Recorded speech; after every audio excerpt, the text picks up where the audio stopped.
We are back, everybody.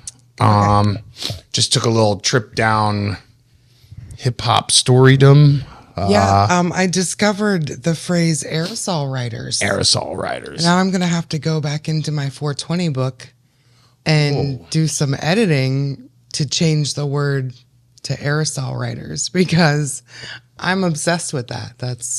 I love that. Well, because when you say graffiti, it just sounds tagging, so abrasive. It sounds kind of criminal. Graffiti. It does. They make it sound. I mean, I don't know how many people out there have actually seen like real graffiti on the street, but don't get it twisted. Just because these guys do it with fucking spray paint and you know do it in a public space, some of these guys are legit artists. Like, you know, our tattoo guy, JD. Shout out to JD. Shout out to JD. I mean, that's how he started doing graffiti. And now he's one of the best artists I've ever seen. Not just tattooing. Well, look, there's a difference between a tattooist and a tattooer. And you never want to go to a tattooer, just saying. There's a difference between somebody who thinks they can and somebody who actually See, I would say a tattoo artist. Tattooist. Yeah. Tattooist is a tattoo artist. Because someone who can draw. So if you give them an idea and you guys can sit down and you can play with it and you can figure it out, you know, and you can turn it into something, you know, this tattoo on my arm is a swamp, right? It's a Florida swamp.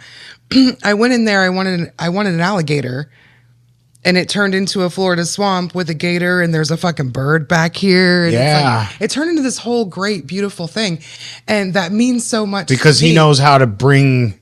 He knows how to take your idea and bring the best picture out of it. You know, this one on my arm was just, I was like, I need these 3 flowers and these 2 butterflies. This is the symbolism. Make it beautiful. And that was all I fucking said. And that's a tattooist, a tattoo artist. A tattooer is someone who can take something that maybe they can make it off the internet. Maybe they can copy and paste some shit and do this. And then, you know, put the stencil. They should always do stencil, but put a stencil. Well, they don't always have to do a stencil, but anyways. No, JD actually does a lot of drawing it right on you. Yeah. My hands, I mean, he did my hands. He didn't even do a stencil. He just drew it on there with a marker. Yeah. So, I mean, a tattooer is somebody that can take an image and put it on you. A tattooist is someone who can create an image with you. And in my opinion. So not only that, like, you know, he's got stuff hanging in his shop. You know, he can draw, he can paint, he can do tattoos, he can do graffiti. Like, he is an artist. The whole story with the tattoo on my leg.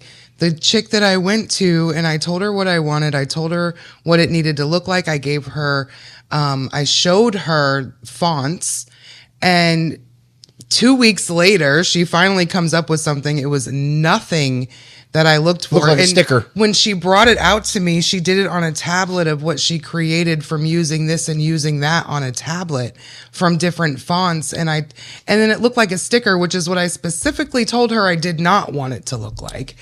And, so after a mild heated conversation, I left and I took my business elsewhere, upon which we found JD. Yep. And I told him the same thing I fucking told her. And an hour later, he comes to me with this beautiful drawing of exactly what I wanted. And he understood the fucking assignment. Yep. You know? And, and I haven't gone to anybody since then. No. Shout out JD. If you're out there and you're looking for some ink, I would reach out to him through Instagram, JD Ink, JAYDEE Ink. Yeah. I think it's _ink. Yeah. I think it's J_D_Ink, INK. I don't know about that. I think it is. We need to research that. Sorry. Anyway, you just type in JD Ink, it'll pop up. It'll populate. It will. You're not going to find a better tattoo artist in the Valley to take care of your tattoo needs. So make sure Like I said, if you're looking for a tattoo, reach out to my man. Yeah. So we're back from our little break.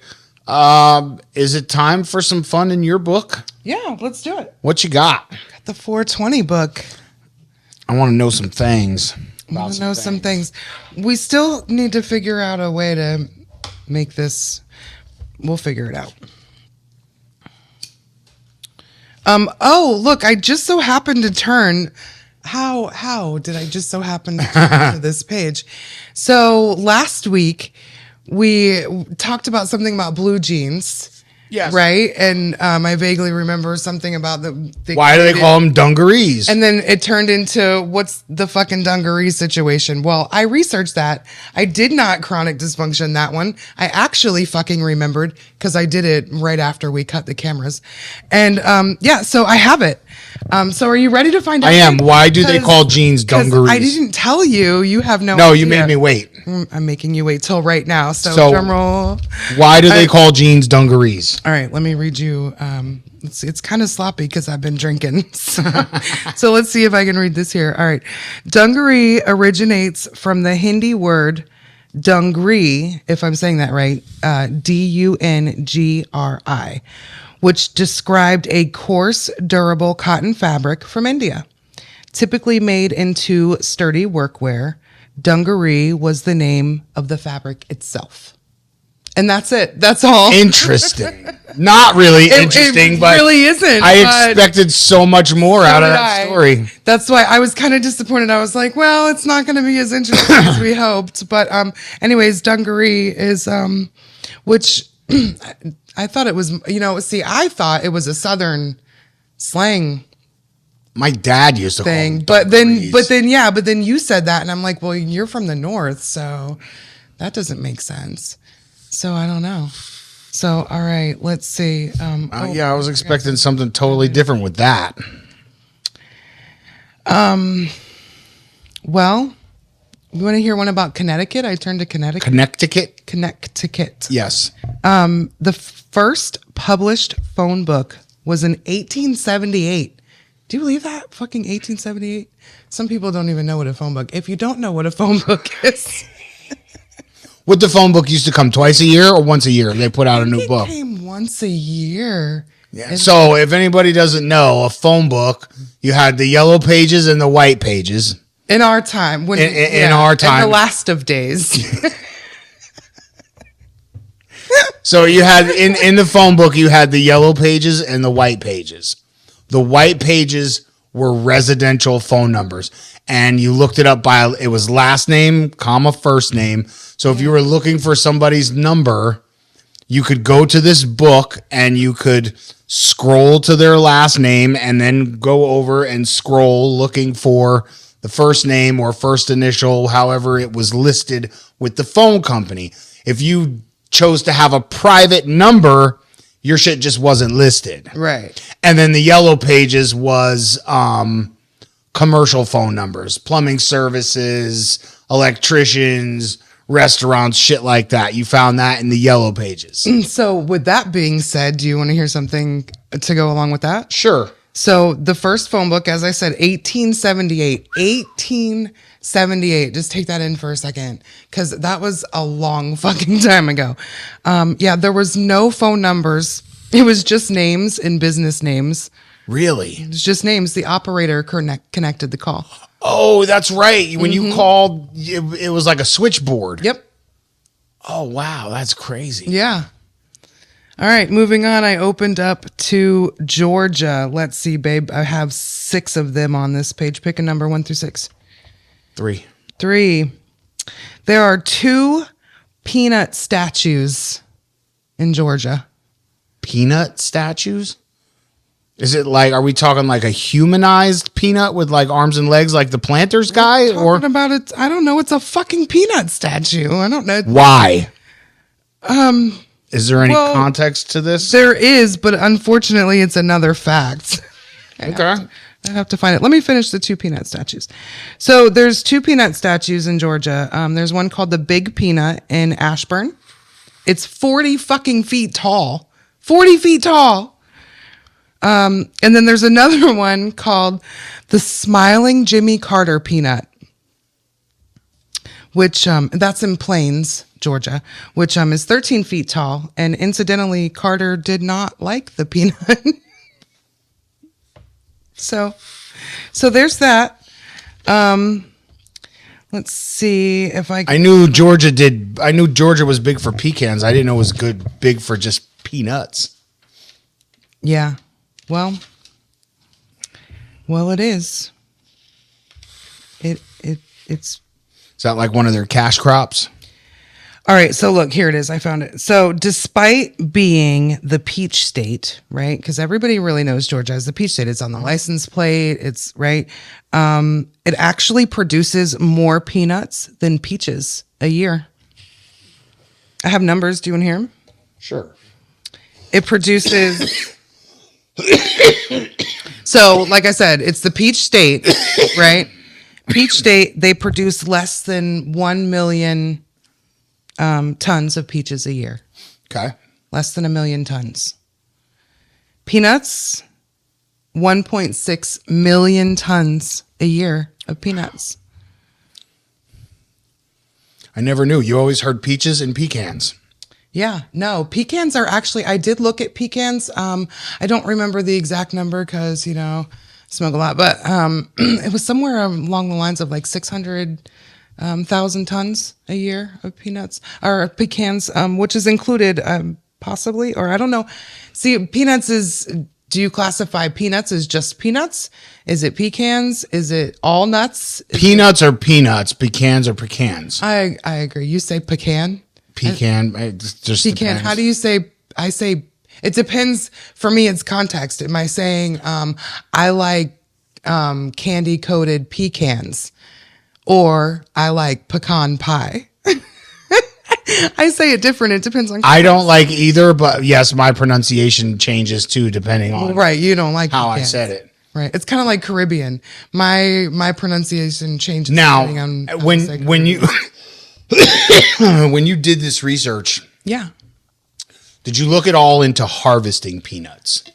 No. Do peanuts grow on a vine or do they grow on a tree? How do they grow? So one time I actually have a story. One time my mom, she called me and she's like, Leslie, she's like, did you know that peanuts can just grow in your ground? And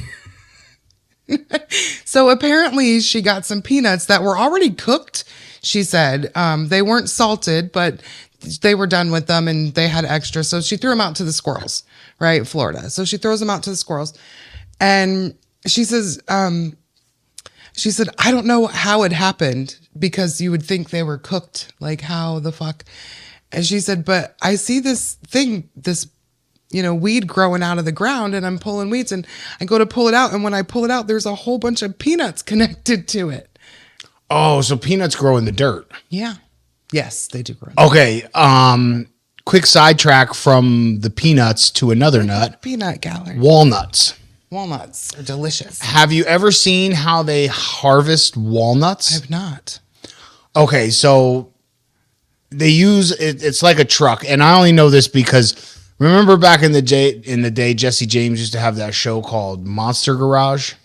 Vaguely. Where they would make crazy shit. Uh-huh. Well, he made a crazy one of these, but in essence, basically what happens is when they harvest walnuts off the tree at walnut farms, they have this truck type vehicle, right? Okay. And the back of it is like, it looks like a U or a Y. Instead of having like a bed on the truck, it's got these two things down the side that everything attaches to, but it's open in the middle. So you could back up to a tree like this.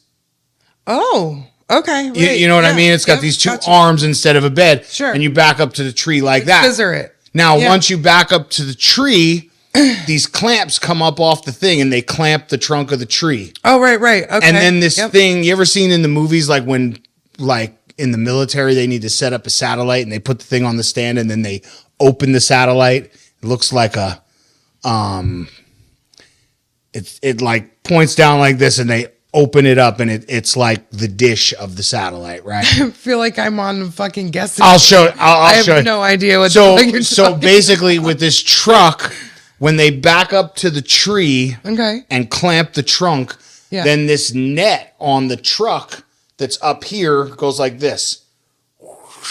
And it opens around the bottom of the tree. No, and then shake it. Turn that thing on, and they shake the tree. Yes. And the walnuts all fall down into that net, and they get collected, and then they open it up and they move to the next tree. And that's how they do it. I have to see a video. I'll have to see if we can find the Jesse James Monster Garage with the one he built. We have to remember to see a video. Yeah, that's how they harvest walnuts. They just shake the tree, and everything that falls off gets caught in this net, and then they drive to the next one. It's crazy. Crazy. We'll see if we can find it. We have write it. You got a piece of paper? Write it down so we remember. I do have a piece of paper. Write it down so we remember. Okay. I'll show it to you. What is it again? Just put in walnut harvesting. Walnut. All right, got it. All right, what's next out of your book? All right, we got. Let's see. What are we gonna do? Just pick a random page. Missouri. Sure. 1 through 1, 2, 3, 4, 5, 6, 7. I have, well, that's on one page of Missouri. On this page of Missouri, I have 7. What would 4? 4. They have the world's largest rooster. Like real life rooster or like a statue? No, I'm sorry. It's a statue. It's a statue. It's in Branson, Missouri. Okay. It's fucking 43 feet tall. Jesus Christ. 43 foot tall rooster, 40-foot peanut. Their statue's big and no. This is a different state, my love. This is I know. I'm just saying it's like a southern. We have lots of statues and oddities in this country for sure. Yeah, I don't know why we have this 43-foot cock in Branson. It is what it is. It is what it is. All right, next. Oh, look, we found Nevada. Ooh, I wanted to hear some stuff about Nevada because they got some weird shit out there. All right, let's see. I have three. Oh, sorry. I have 3 pages plus 1 on Nevada. I'll do the plus 1. They do have medical and recreational. Yes. Which we know. And as far as right now in 2025 and this time, what is it? September, almost October. Tomorrow. Today. 2 days is October, whatever. Okay. They have like almost 170 licensed dispensaries in the state. 170. I mean, that's good. Well, what's really we have a lot of dispensaries around here. I think there's only one in the area that's open late. I know Mint is open 24 hours a day, but most dispensaries around here close no later than 10 o'clock. Yeah. Remember when we were in Vegas and we went to that one at like 1 o'clock in the morning? No, I don't remember. It was the night before. It was the night before we were leaving, and we went driving down the strip, and we went to this particular dispensary that's open 24 hours a day. Damn. Yeah. I feel like I vaguely might remember that. All right, are you ready? Yep. They have more than 43,000 wild horses and burros combined in the state of Nevada. Damn, I didn't even know they had wild horses. I know we have them here, but we don't have nearly that. No, not nearly that much. I might have the factoid in my Arizona section. I think it's just a couple hundred. They have 314 named mountain ranges, which is the most in the U.S. Most in the U.S. I think that might be even more. That might be even more than Alaska. I said most, so it must be more than Alaska. Named 314 named mountain ranges. I had no idea. We've only been to Vegas part of Nevada, but I think about Nevada and I just don't even imagine. I mean, we didn't see. We weren't in that part, I guess, but there's not a lot out. I mean, you remember we used to watch that live PD shit on A&E, and they had one in Nye County, Nevada, which is kind of like to the northwest of Las Vegas, looking at the map, I'd have to say I'd guesstimate like maybe 2 hours, 2.5 hours. I don't know. And it's like a lot of dirt roads. You know, takes an hour for the cops to get there because it's just so vast and empty. Outside of Las Vegas, there's not a lot of people that live in fucking Nevada. You have your little city centers like Reno. What's that one? Henderson is right there by Vegas. But Nevada's population is kind of like you got a bunch of people here, a bunch of people here. It's not like a New Jersey where like the whole fucking state is populated. You know what I mean? Because a lot of Nevada is just fucking dirt. Well, right. And they also have Death Valley. Yes. They have parts of Death Valley. Yeah. They have a big part of Death Valley. So, yeah.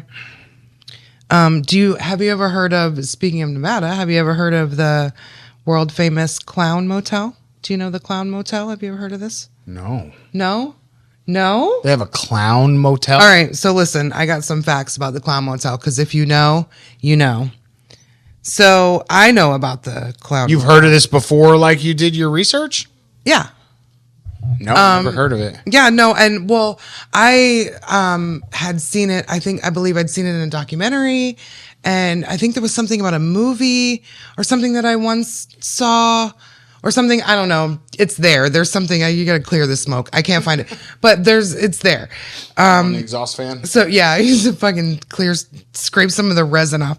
All right. So anyways, all right. So it's world famous, right? So it started in 1985 by siblings to honor their father. Okay.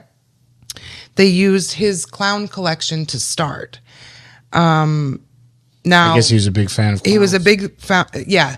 So I didn't write this down, but I remember that there was over like 2,000 clown figurines in the lobby, when they opened. Now, let me also remind you that the hotel is clown themed, and it's not like happy kids party clown. Like it's, you know.